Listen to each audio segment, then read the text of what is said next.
The following podcast is sponsored by Structure Tech. We're going to begin to unpack mold and all the fun places that it can hide. Welcome, everyone. You're listening to Structure Talk, a Structure Tech presentation. My name is Bill Ulrich, alongside Tessa Murray and Reuben Saltzman. As always, your three-legged stool coming to you from the Northland, talking all things houses, home inspections, anything else that's rattling around in our brain. Today, the thing that's rattling around in our brain is mold. So we've got Vicky Swenson back from Minnesota Mold Inspections, and we've got our own Neil Saltzman, the newest mold inspector on the inspection services team here, and we're going to unpack some questions about mold. In fact, we're going to put a puzzle together that's got how many pieces, Vicky? 59? Yep, about 59 places where mold can hide. Yep. Exactly. That's so all. we're gonna begin to unpack mold and all the fun places that it can hide and just dig into Vicky's brain. She's got a tremendous amount of experience in this arena, and people love to learn about mold. And we've been in this business a long time, and I feel like I know just a minute amount about mold. So Tessa, Reuben, if you were to rate your mold knowledge on a scale of 1 to 10, where do you put yourself at? I give myself a 2 or a 3, pretty low. Yeah, I'd say the same thing. To identify something that looks like it could be mold, and we try to figure out kind of the source of it and give some recommendations for people on ways to try and prevent it from growing back. But that's about it. And everybody wants to know, how bad is this? Should I be concerned about this? And of course, we don't really have any answers, because what you see on the surface could be just the start, could be the tip of the iceberg, or it could just be a little something that's nothing to be concerned about. Vicky, where do you begin when you're thinking about mold and evaluating a house? And when somebody asks you, how big of a deal is this? What's your standard answer? Well, I think Tess hit it on the head. You want to find it, figure out how it got there, and prevent it. Those are really the three big questions. When it comes to like medical, when people are asking medical questions, I make it very clear. I'm a home inspector too. I'm like you guys. I'm not a doctor. I'm not a lawyer. I stay in my lane. What I do is answer the questions. Do you have mold? What kind? How much? How did it get there? How do you get rid of it? And is it gone? It sounds really straightforward answering those questions. It's not. It's very complicated because houses and people are complicated. People getting sick, people's doctors diagnosing. It's a very bigger question, but I try to keep with those simple answers and bring it down to that level of simplicity. How many houses are you in a given year looking at mold? Well, we just had our record week a couple weeks ago, 29 in 1 week. So probably the average is about 15 per week, 15 to 20. So it's a lot. We're hitting well over 7,000. And we're almost 22 months into this pandemic. Have you seen a spike in business as a result because people are at home so much more than they used to be? Yes and no. Minnesota is a very moldy state. It's always going to be here. Early during the pandemic, we were slow because people were just afraid to have anyone in. But I always say we were lucky enough that enough people had us in that we could keep going. So I started wearing a mask for the pandemic. Never have worn it for mold, but I do wear it now quite a bit just for the COVID reasons. That's been interesting because I've developed some allergic reactions to mold, and I still have them with a mask on. Now I'm not wearing an N95. I'm wearing a paper mask, but that's been an interesting observation. And we've talked about your sensitivity to mold in the past, and it's like you don't even need to send the samples in. You can basically tell somebody you have any number of different molds based on your nose, correct? Yeah, it's fascinating because I have developed 4 different allergic reactions. The most common one is my tongue swells a bit. When it's heavy in carpet, my nose will run. When it's wet on sheetrock, it'll go to my throat. And when there's one called ketonium, it makes my skin itch a little bit. And it's Wow. I can't use that in the reports because it's all anecdotal, but it's pretty reliable. And then I can see like, yep, that's what I thought because that's how I felt. That's amazing. That's awesome. Neil, do you have you developed any allergic reactions to mold now that you're in the mold testing business? Not like Vicky has, no. It took 5 years. And then I've been doing this for going on 17 years. So it's just from continued exposure. So people that live with it, mold is an allergen. It can get inflamed muscles, joints, head, brain. So I think I stay out of the medical diagnostic part of it, but I tell people I did get into this because one of our sons is allergic and he has asthma, and his asthma would just go off the charts when he was near mold. So I do recognize that it can make people sick. Again, their doctors have to answer those questions once they know what kind of mold they have. Got you. Perfect. Well, we talked about a puzzle and you came up with this beautiful list, and there's 59 different, how would you define it? At places where mold can grow or places where you find mold? Like how and why did you begin creating this list? Because I've helped people I've never met clean houses I've never seen. They'll call and they say they have this in their insulation. I send them a document. They say they have a spot on their sheetrock. I will walk them over the phone what to do, where to rent the tools. So every house is really kind of the same. So originally, when I heard that Neil was really getting more into mold, I proposed to Reuben, like, let's do a podcast together. And I literally thought, the 17 places were mold heights. And then when I sat down to write the list, I'm like, whoa, it's way more than 17. So, because it really is the same. The houses are houses, and it does happen to be. Rarely do I see something unique that I haven't seen before, but that does happen. And that's really interesting. Like, whoa, I didn't know that could happen. Like, there was a 3-year-old condo in Wayzata. Something happened to their shower control. So it didn't flood the condo. It just ran hot water into the drain for 2 weeks. Because it's a condo, hot water never runs out. So if you run a shower for 2 weeks, you will grow the most interesting mold. You will warp your woodwork. You will ruin everything in that room because it went in the drain. It didn't flood. It was all humidity, but it was probably the biggest indoor source of humidity. So I'm like, I didn't know that could happen. Or an old building in Carver that has this white fungus hanging down. It looks like something scary. That's really just Aspergillus penicillium, but because of the moisture conditions, it's grown for 30 years into like 7-inch fungus, weird stuff. Fingers. Yes. Stalactites. I'll show you that picture. Like stalactites. I'll send you those pictures later. It's like, wow. So occasionally I see something I haven't seen before, but 99% of the time, every house is the same. Reuben, you've lived in quite a few houses over the years. Have you ever run into a mold problem in any of the houses you've lived in? My own house? No, I can't say I have. I am very heavy on the dry atmosphere in my house. We use lotion on our skin in the wintertime, and we keep our humidity somewhere close to around 20%. So I don't think I've ever had a mold issue crop up. I don't know. I should ask my pops. Maybe he'd have a better memory of my houses than I would. You remember anything I've had? Well, I found it in your bedroom when I tore it apart and remodeled it last winter. So there was the house I grew up in. Yes, exactly. Wow. Yeah, your house. So there's where your allergies started, son. No, that's where it came from. That's where it came from. Uh-huh. But, really, it had to be a water leak issue. And there was, and it got resolved. But yet there was some residual black staining on the framing. When I took off the drywall, I found it. Was that wall below grade? Yes. Okay. I'm sure that's going to be one of your locations, Vicky, that you're going to list here coming up, Yes. right? Yes. Below What grade happens in basic. surfaces. Yeah. Yep. Because over half the mold is below grade. Yes. Where is the one spot you walk into the house every time and you say, it's going to be there if it's going to be there? I thought I should have rated the top 5.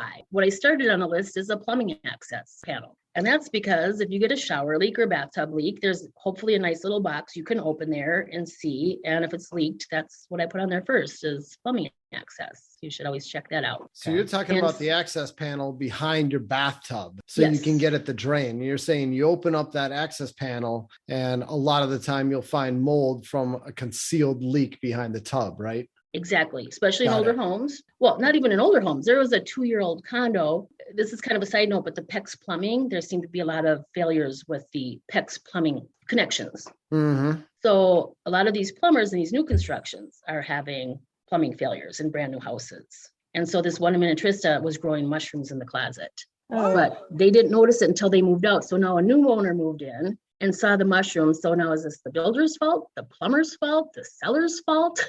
It got really complicated, but the builder stood up and took care of it because it wasn't happened during construction and just left there for 2 years. It was slow enough where it didn't flood, but it caused a really big mold problem. Wow. Is that something that just the fitting was loose or it was drip over? Well, yeah, I don't know what it is because I'm not a plumber, but there was a house in Edina where by the time I got in there, that was their 4th plumbing leak in their brand new house. So I think it's because PEX is a plastic tube where the old water tubes were copper and soldered. PEX is now a plastic tube that's hooked to your plumbing. And I just don't think the connections are always made that securely. So when a plumbing access for your bathtub or shower, when you see mold, because I'm dealing with one of these right now, like how far back does it go under the tub? You can't see under the tub that well to know if you have to take the tub out or you can just clean that mold, but from using the plumbing access. And how critical would it be? Now, let's say there's some mold and it looks like it's going underneath the tub. How critical do you think it'd be to get at all of it? Depends if the person's getting sick or not.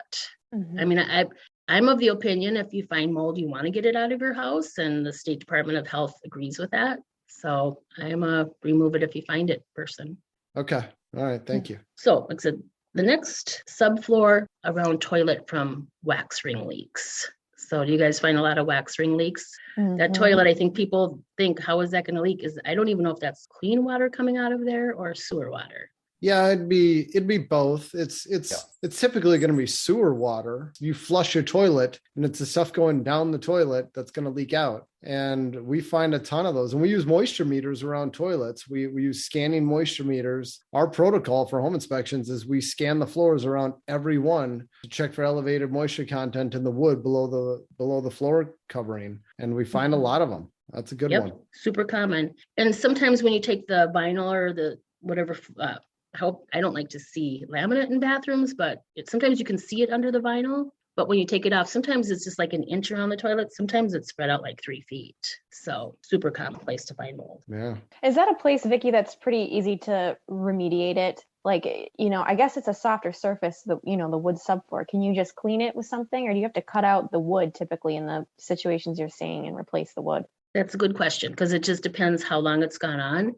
In general, wood can be cleaned if it's not rotten. So if it's rotten, you cut it out. If it's still viable, then you clean it with a 4-step process, which is HEPA vacuum, sand to remove as much as you can, then use a product similar to concrobium mold control, not bleach, and then you seal it with an encapsulant. But yeah, I've seen them rotten where you got to cut them out. Just kind of touching on these, you have these events in your house. You spill some water, or maybe you have this leak going on around your wax ring, or this drip from a faucet that nobody really caught. Does everything always have to be, as you just said, wood doesn't always have to be replaced, but it feels like when something's wet for a period of time, it's got to be fixed. It's got to be pulled out, right? Or do you have a timeline where if it's been wet for more than 2 weeks, is there some line in the sand where this material comes out no matter what? You're kind of referring to something. The IICRC is a group that the Institute of Inspection, Restoration, and Cleaning,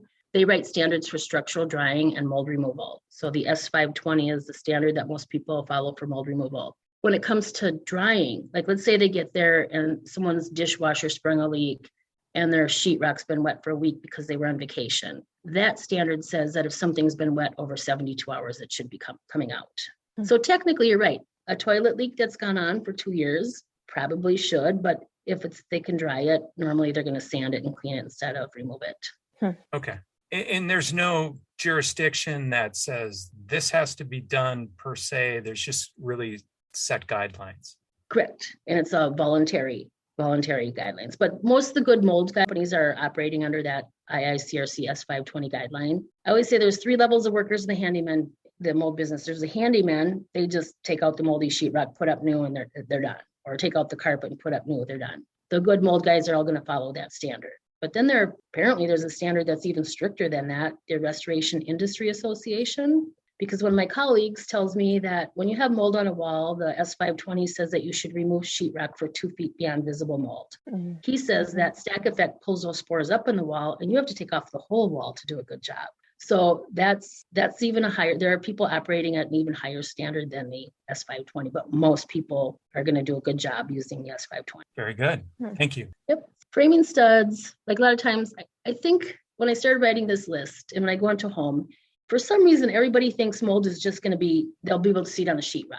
People always think, well, I don't have a mold because they think they're going to see black mold on white sheetrock.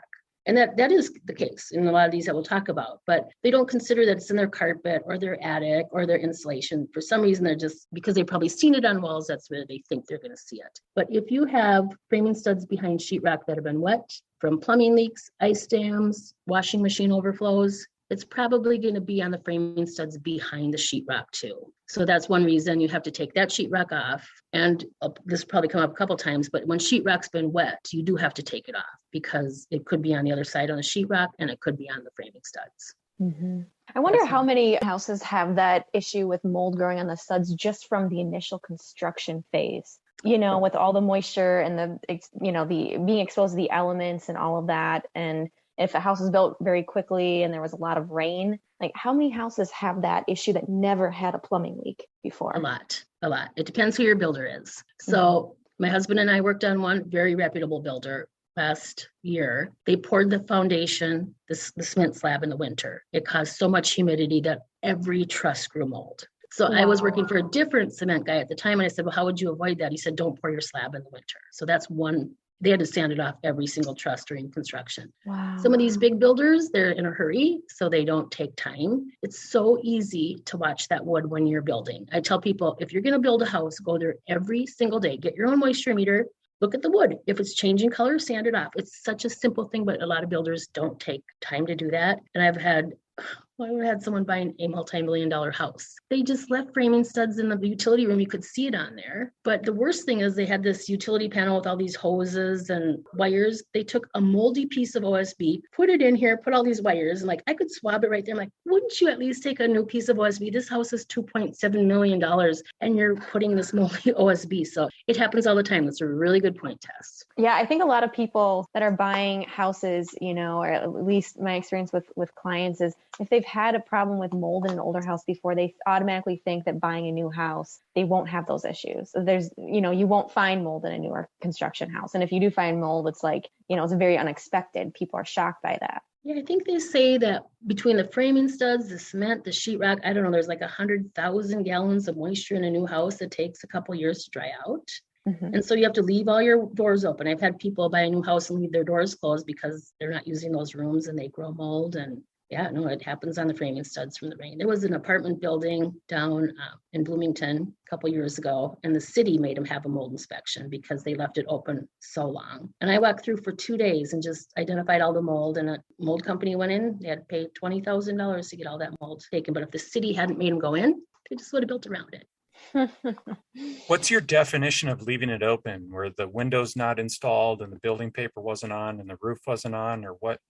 Yeah, well, this, I think just because it was a big apartment building and they didn't get I'm guessing they didn't get the roof sheathing in on time. But I have a client right now he's building a new house and he wants to back out because apparently his builder has the trim and the sheetrock up, but there are still doors that are missing, like exterior doors. Mm-hmm. He's really concerned. So I don't get as involved in as much of new construction.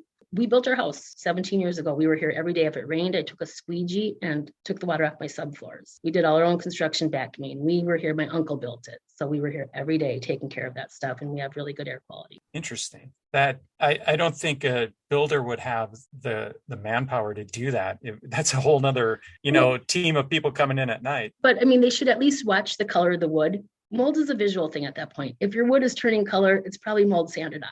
So to me, it would be a very easy thing, but they tell me these builders are under these strict timelines, so they don't take the time. For a while, when I first entered the business, there was a move towards encapsulating, like treating the wood. So you'd go by and you'd see this house that was all painted blue with this antimicrobial coating, but I don't see that happening anymore. Reuben, Tess, do you remember when we had the conversation with the architect and builder from Golden Valley who talked about running the dehumidifiers for, 2 weeks or something like that to try to dry out the wood after these houses are... Yeah, that was Rob Vasallo. Yeah, he was a huge proponent of that. He said that's the only way you should ever build a house. Yeah, I agree. Yeah, I agree. But he said for 2 weeks. I mean, I'm sure they could do other things in those 2 weeks, but just so many builders don't do that. Mm-hmm. It's like out of sight, out of mind, right? If we put sheetrock over it, who's going to see it? Yes, that's exactly. Well, Mother Nature sometimes cooperates better than others. I think 2021, the summer of 2021 was a pretty good year for building. I mean, it was pretty dry. We didn't get a ton of storms. Mm-hmm. So, yep. Tessa, I got to come back to you on this because you're our wood expert. Could you tell me from an absorption perspective, young pine in the material we're using to build houses now compared to old growth fir? One is a sponge compared to the other one that's like a rock. Right? Yeah. Well, thank you, Bill. I wouldn't consider myself a wood expert. There are so many more people better qualified than I am. Well, you had a class that was about wood specifically, yes, right? I did. I did take quite a few classes about just wood. But yeah, I think the main thing to note, and we've talked about this in previous podcasts, is just the difference between like old growth lumber that was used in these older houses, we're talking like 1900, 1920s, even the 40s, versus the materials we use in more modern houses like OSB and fiberboard and chipboard and, wood that's grown very quickly and harvested to create these products, it's going to have a lot less heartwood, which is naturally more durable. So that type of product just doesn't have the durability that the older wood had. And so when it gets wet, if it can't dry, you're dealing with mold and moisture issues and rot a lot faster. Vicky, when you're in houses and you see water leaks, is warm water, will that tend to grow more mold than cold water, or does it not make a difference? I have never been asked that question, and that probably would be a microbiology question. And again, to make it clear, not a doctor, not a lawyer, not a microbiologist. I'm a home inspector, but that is an interesting question. Reuben, what do you think if you're making a wager? If I had to make a wager, I'd say the warm water. Why? I don't know. I think you need a few things for mold growth. You need to have the right temperature, and you need the water, and you need a food source. And I'd say you start with a warm temperature, you're that much closer to having mold in a finely calibrated environment. But I think in reality, it's not going to make much of a difference. We're talking like hours difference for the time it takes for that water to cool down. So not much. Interesting, my guess. I'm sure there's really smart people and microbiologists out there who can help us with this. So please feel free to correct us. And even how much water is in a house that needs to be pulled out.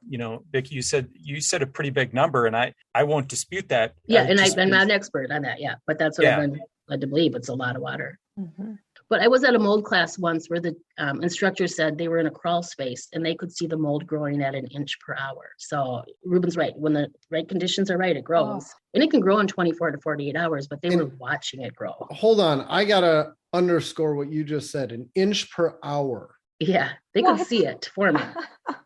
Now, see, that's just wild. And, so often we'll get these reports about, we found mold here, we found mold there, and it's like, it doesn't look that bad, but obviously there's mold. And then you'll get this expert, I'm doing air quotes here. It's good pod to have air quotes. You'll get this expert who comes in, it's a handyman, and they will diagnose this mold as having been there for X number of months. They'll say, there's no way this just showed up over a couple of weeks. This has been here for a long time. And your home inspector obviously missed it. This was definitely here when you had your home inspection 3 months ago. And I just wonder, how can you possibly know that? And you can't. Every insurance adjuster, because what happens, the basement floods, the drying guys go in, they find mold. And the classic question is, was this mold from this water loss or here before? And so if you could take a mold test and age it, everybody would love that, but it doesn't work that way. You can't age the mold tests. Sure. Thank you. Sometimes, Reuben, when they're seeing that, because I'm working on one right now, the woman bought the house and all of a sudden there's mold everywhere. My conclusion is the guy cleaned it with bleach. It looked good for about a month and now it's coming back. And that'll happen, huh? Oh yeah. Bleaches it, makes it look like it's gone, but it doesn't stay on the surface long enough to kill those little roots. So it'll come right back. Okay. Is your guess on something like that, Vicky, that they didn't get the wood dry enough? Oh, this is on our sheetrock. Oh, okay. On our sheetrock and our baseboards. Okay. And so what I do when I see mold near the bottom of the wall on the sheetrock or baseboards, I lift the carpet to see if you see darkness, water stains under the carpet, then there's some sort of leak. But if it looks perfect under that carpet and it's just on the wall, that's humidity. And it was showing up everywhere. So I'm like, you think this seller was like growing plants in here? Because that's another thing that causes mold when people have their indoor farms. And she said she did find some mushrooms growing. So he might have had a little farm going in there. And I'm convinced with the mold showing up everywhere that he just wiped it off with bleach, because he came back a week later after she moved in to check it out. And I think he was looking to see if the mold came back. Wow. Strange things. So. Oh, yes. 2021. You can do a lot of things and people don't cast judgment anymore. We'll talk about this later, like cat urine mold. I mean, cats can go around and spray on walls and you can get mold everywhere from that too. So. Ew. Oh my goodness. That's coming up. What number is that on the list? Oh, I didn't number them, but that's definitely coming up because that's a thing. Cat and dog urine mold. Oh. Yeah. Humans, we love our pets sometimes a little too much. You can overlook a thing or two.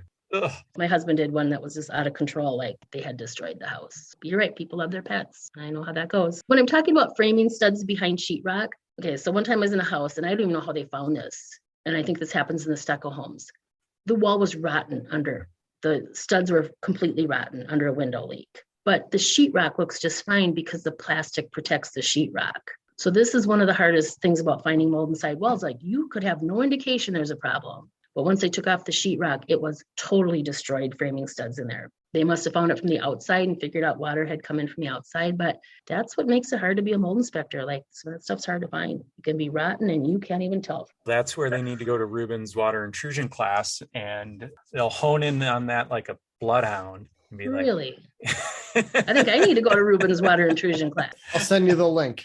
Okay, thank you. Yes.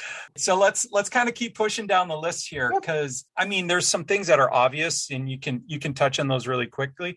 But Vicky, where are these places that are the not so obvious that the mold kind of rears its head? I would say carpet and insulation, but I'll just are you just asking me, should I move through the list a little quicker? Well, let's just kind of touch on them. We'll post the list so everybody knows what we're talking about. But I'm kind of looking for those Easter eggs that you wouldn't really say. Rim joist insulation. Rim joist insulation is in the top 5 places where mold hides, and some of it's dust. But and maybe Tessa, you can say why does it condense there so much? Because the first time I started realizing this, it was so wet in the spring you could smell it. He called because of an odor because his insulation was all wet, and so. A lot of it is dust that collects in the insulation, but then mold grows on the dust. So I'd say rim joist insulation and basement carpet are the 2 biggest sources, because sometimes you have to pull back the rim joist insulation and it's really dark under the back. So why does it condense there? If you're talking about like a fiberglass bat type of insulation, air can move through fiberglass. It's like a filter, right? It's air permeable. And so when you have warm, humid air inside your house and it's cold outside in the winter, that warm, moist air will eventually move through that insulation and will hit that cold surface of the rim joist, especially if you've got like a gap between insulation. Even if you've got an impermeable insulation like spray foam or like a rigid board insulation and it's not touching the rim joist, you've got a gap between the insulation and the wood. That is a perfect location for that moisture to condense and sit there and then turn into mold. And so fiberglass, especially, since that air will move right through it, you'll get condensation on the backside of that fiberglass between the rim joist and the fiberglass. I don't know, Reuben, do you want to add anything to that? Well, yeah, I'm reminded my last house, and we had talked about mold problems in our houses, and I completely forgot my last house. Right when I bought the house, I knew about this issue. There was mold growing behind the vapor barrier in the basement. Someone had put poly up in the unfinished basement on all the stud walls, and there was insulation behind that. And I had mold growing on the backside of the poly and in the fiberglass insulation all over the basement. It was a walkout basement. So I had it going on all over the place at that house. And it's a result of warm, humid air coming into the basement in the summertime and then condensing on the backside of that poly. And then you have moisture trapped in there. You end up with mold growth growing on the dust. So that would be a good example too. And by the way, my solution there was ripped it all out, had somebody dispose of all the insulation, all the poly. There was no mold that you could see on any of the wood or any of the rest of the surfaces.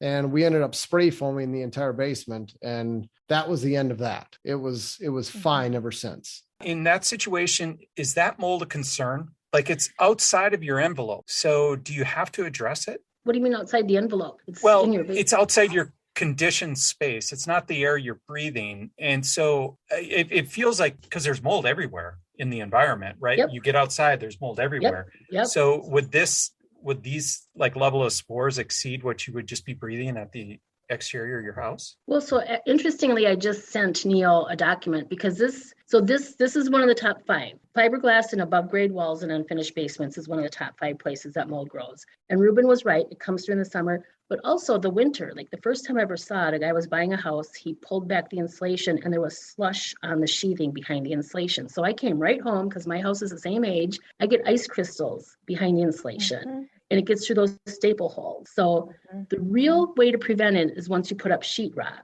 I think some of that moisture gets absorbed. So It's going to grow. I tell people it's not a building defect. It's a building science phenomenon. Nothing's wrong with your house. This is going to happen in every house. I have it in my house. You're right. Sometimes it's just in the insulation or the vapor barrier, not in the wood, but I've seen it where, especially with OSB sheathing instead of Build Right, you can get it on that. I've seen it build up really bad. You want your air barrier to be consistent and continuous. Even the little staple holes through polyvapor barrier can allow a ton of moisture and humidity from the air to get into the wall cavity. And I would say, Bill, that like a wall cavity technically is not outside the building envelope. It is the building envelope, and that air in the wall can circulate and get into the air that you're breathing in the house. So it can be a concern for people's health, right? If there's mold growing behind that polyvapor barrier. And what I found through testing is 50% of the time it comes into the air, 50% of the time it stays behind the vapor barrier. And you don't know until you test. And so some people, that probably depends too on the pressures in the house. Is it a negative pressure and it's sucking air through the walls into the basement? How big are those holes? How much mold is there? Yep. So some people, when they have it, they'll have me test. And if it's staying behind the vapor barrier and they're not going to ready to finish their basement, they'll take it off when they finish their basement and start over. Because even though it's part of I would take it out before I would build, even though it's part of the envelope. It is mold. Some real estate agents will say, oh, that's just dirt, but I have tested enough of it to know it is mold. It's never the toxic black mold.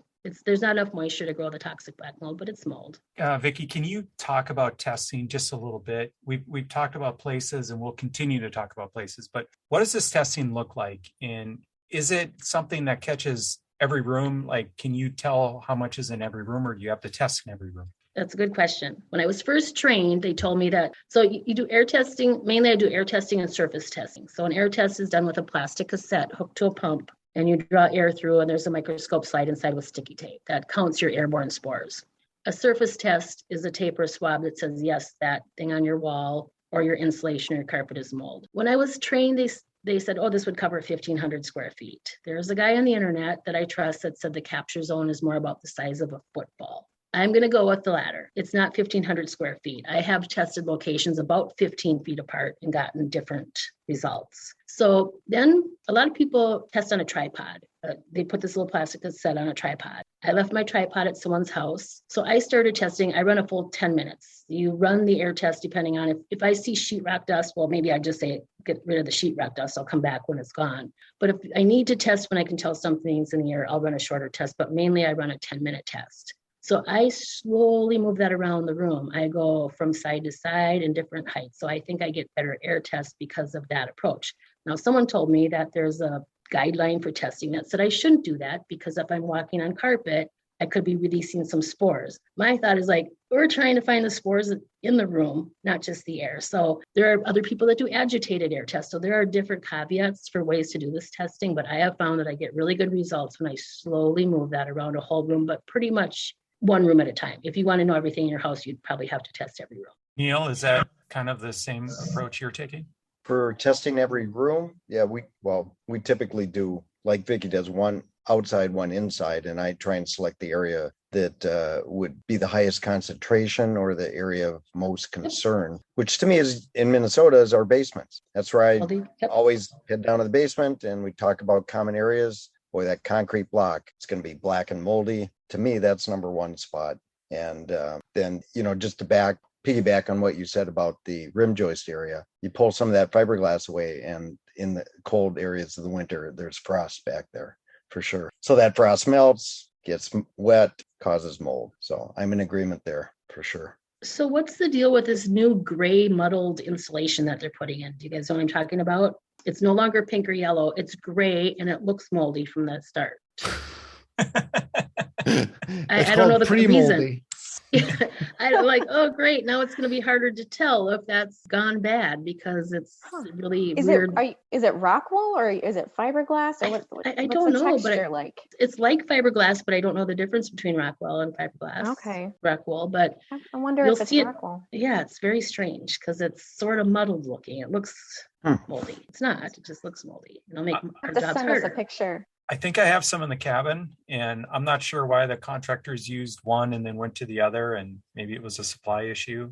Who knows? But I think I know what you're talking about. It's kind of a more organic looking material versus the pink that we're used to seeing or the yellow. Each of those, Each of those manufacturers did that kind of as a branding thing, wasn't it? Oh, okay. Probably. I mean, pink insulation was always Owens Corning. Yep. And yellow was, I forget, Neil, you're going to have to tell me this one. Oh, it's not coming to me. Sorry. Reuben, you got it? Nope. Sorry. We've stumped Reuben Saltzman.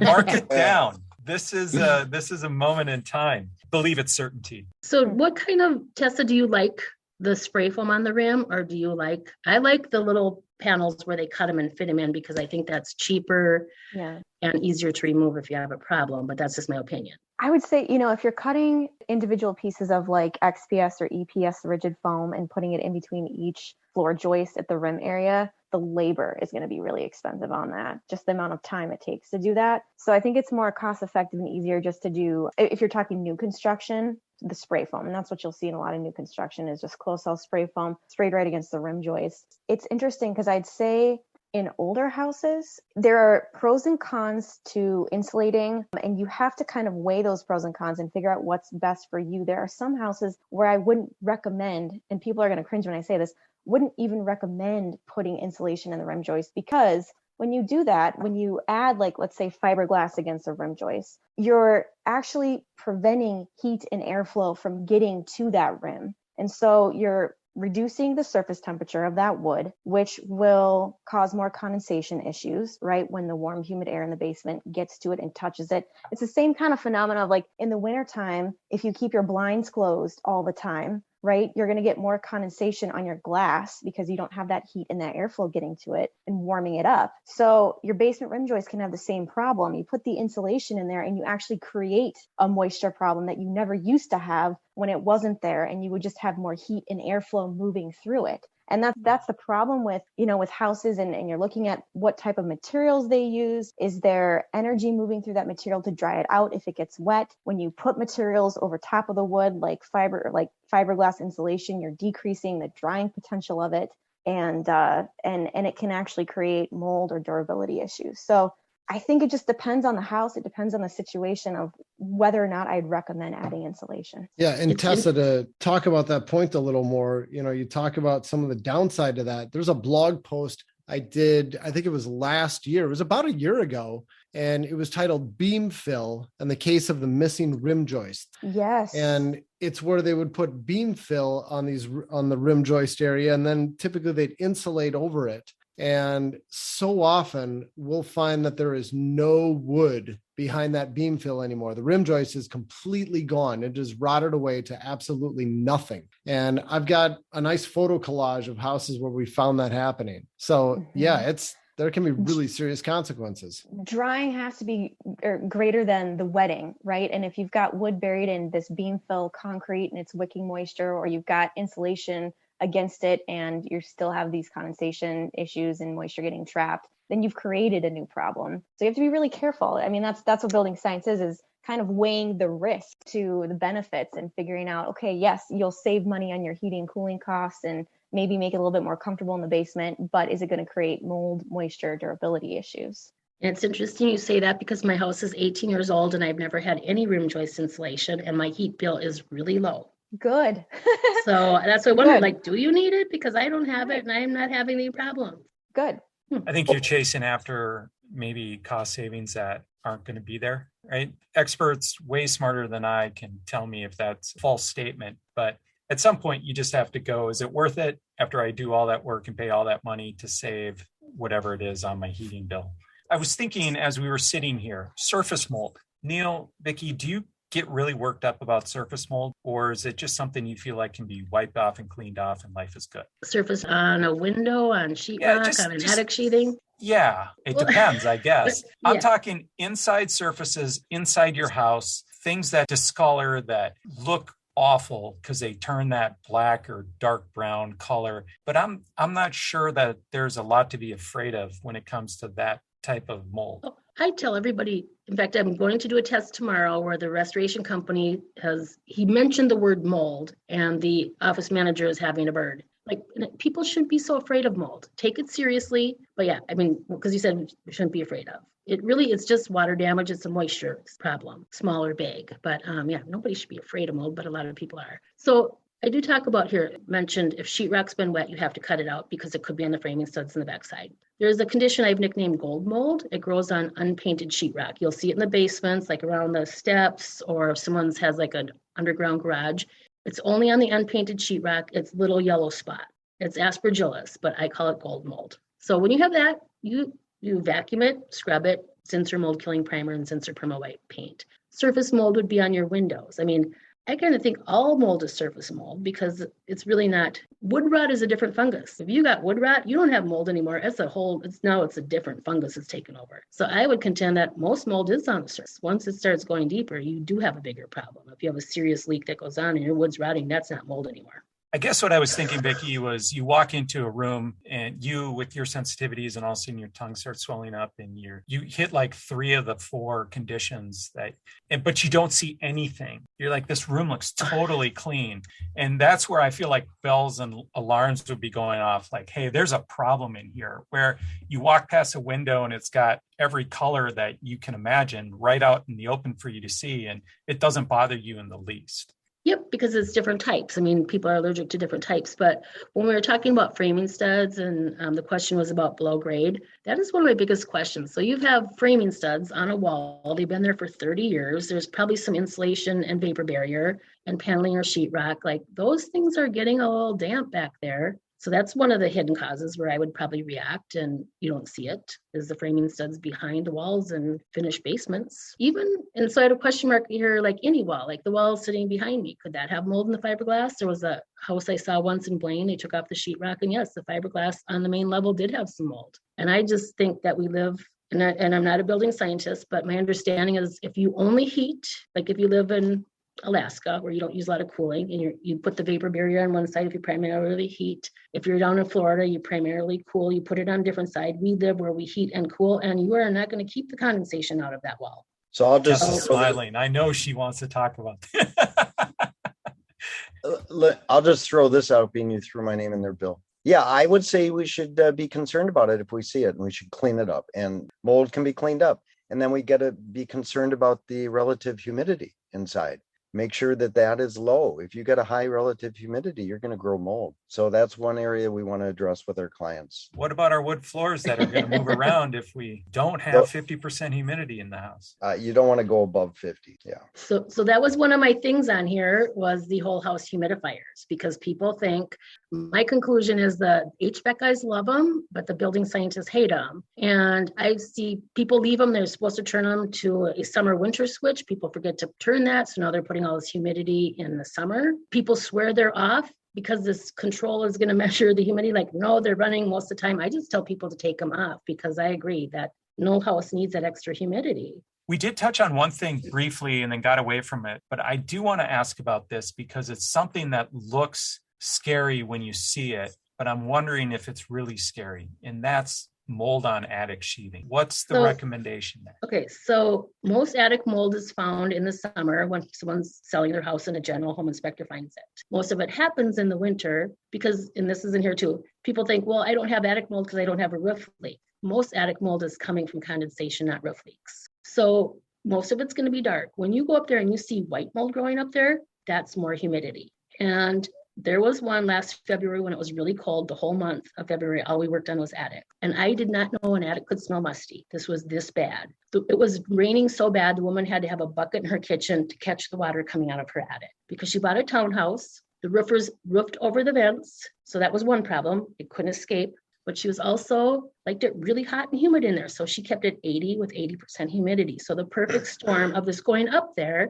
And she had the white and the dark, but it smelled musty up there. So that was really alarming. But the reason it was so alarming is 2 months before that, we were working over in Hudson, and there was a small rambler, a low-pitched roof rambler, 45 years old. I joke, like, why did it take me to figure this out? Okay, so they'd had so many attic problems. They've been fighting water stains on their ceiling. Someone had put in an air exchanger hoping that would help. 2 years before, their wood in their attic had gotten so rotten that they had to chop off the top of their house and put on new rafters and new sheeting. And so we went there, opened up the attic. You could see right over the bathroom. It was already black and icy again. The rest of the attic was still okay because it was only 2 years old. The problem was the bathroom fan vented out the side of the house, not up through the roof.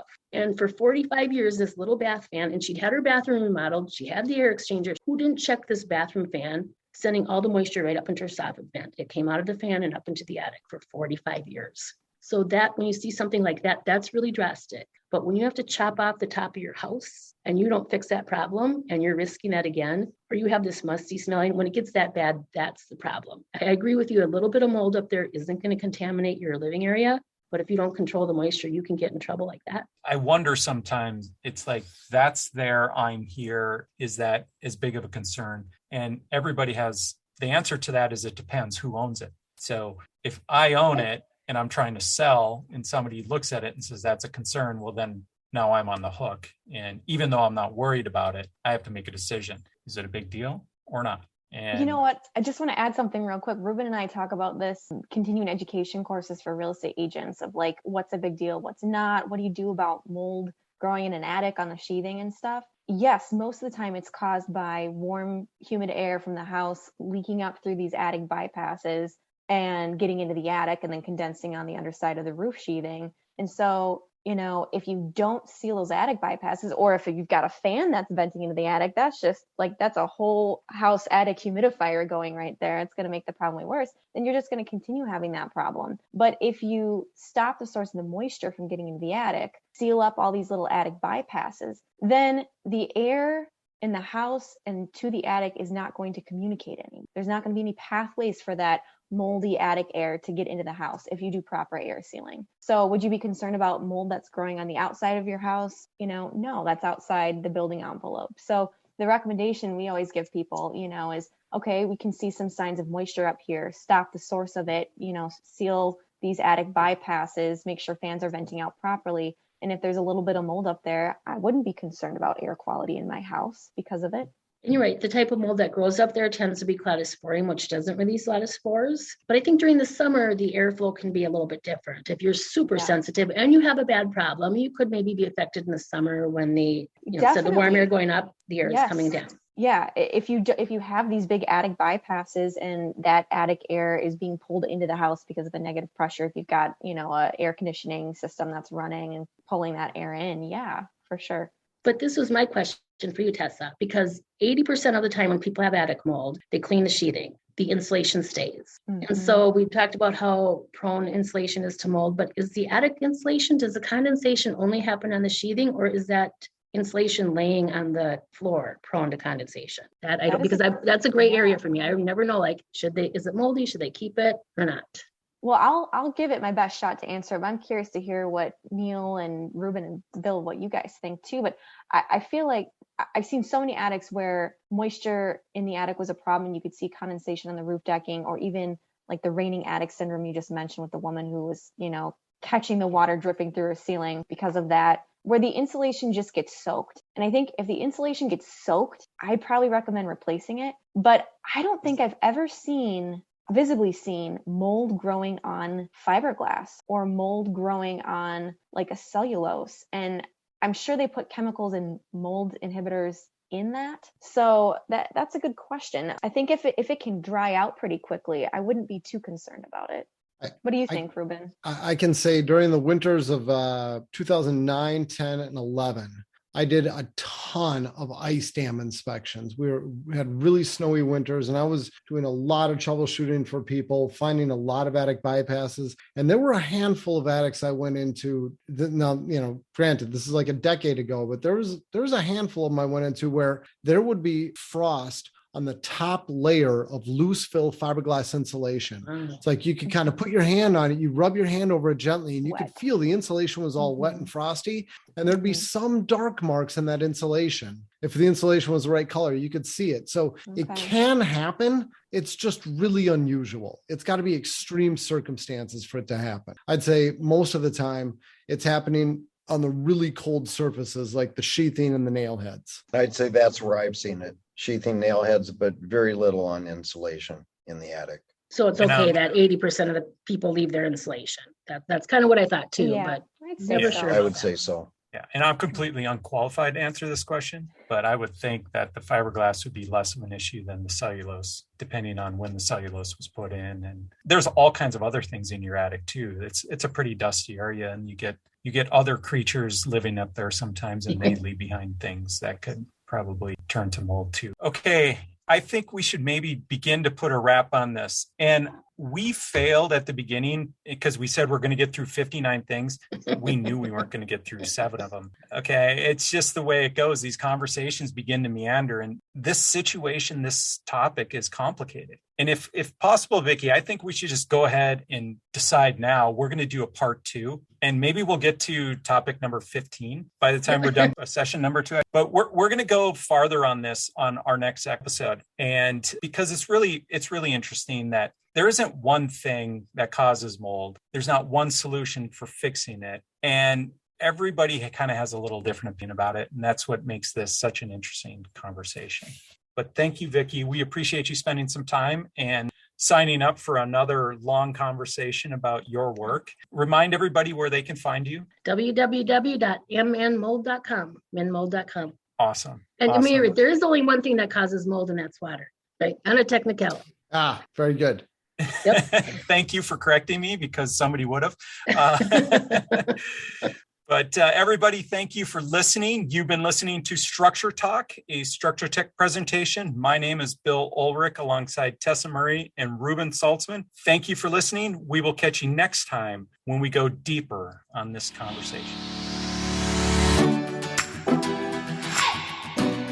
For more information on how we can provide you with the right information about your home before you buy or sell, contact us at structuretech.com.